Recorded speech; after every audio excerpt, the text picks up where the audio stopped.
Tribunnews hari keempat pencarian Adama Sinai, tim turunkan alat berat bongkar tumpukan kayu. Adama Sinai, 44 tahun, warga negeri Makariki, Kecamatan Amahai, Kabupaten Maluku Tengah yang dikabarkan hilang terseret arus Sungai Ruata Selasa 28 September 2021 lalu belum ditemukan. Tim SAR gabungan di hari keempat pencarian pun masih memfokuskan pencarian tidak jauh dari lokasi kejadian. Menurut Kepala Badan Penanggulangan Bencana Daerah Kabupaten Maluku Tengah, Abdul Latif K., korban diperkirakan berada tidak jauh dari titik awal mereka tercebur ke dalam sungai.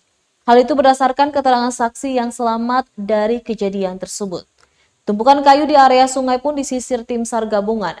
Lanjutnya dalam pencarian, tim menggunakan perahu karet serta alat berat untuk mengangkat tumpukan kayu berukuran besar. Sementara itu, tingginya debit air cukup menghambat pencarian korban. Hingga sore hari, pencarian masih dilakukan dengan dibantu keluarga dan warga setempat.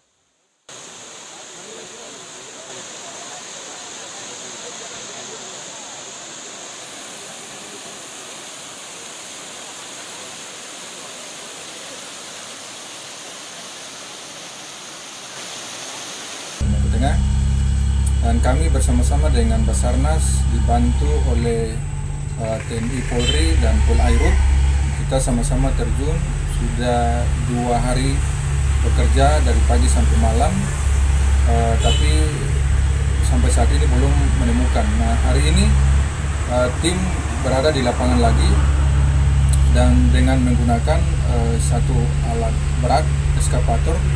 Itu kami mulai dari kemarin sudah menggunakan, cuman karena kemarin itu sekitar jam 2-an itu angin hujan sangat lebat sehingga air membesar lagi, dan itu kami tidak bisa melakukan pencarian lebih ini. Nah, tadi tim kami juga ada di sana bersama-sama dengan tim SAR.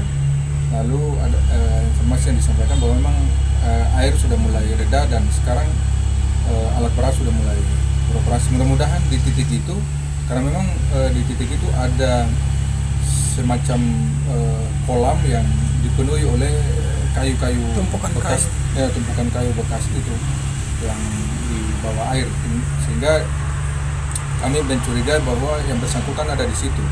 Itu juga berdasarkan hasil komunikasi kami dengan saksi. Terima kasih sudah nonton.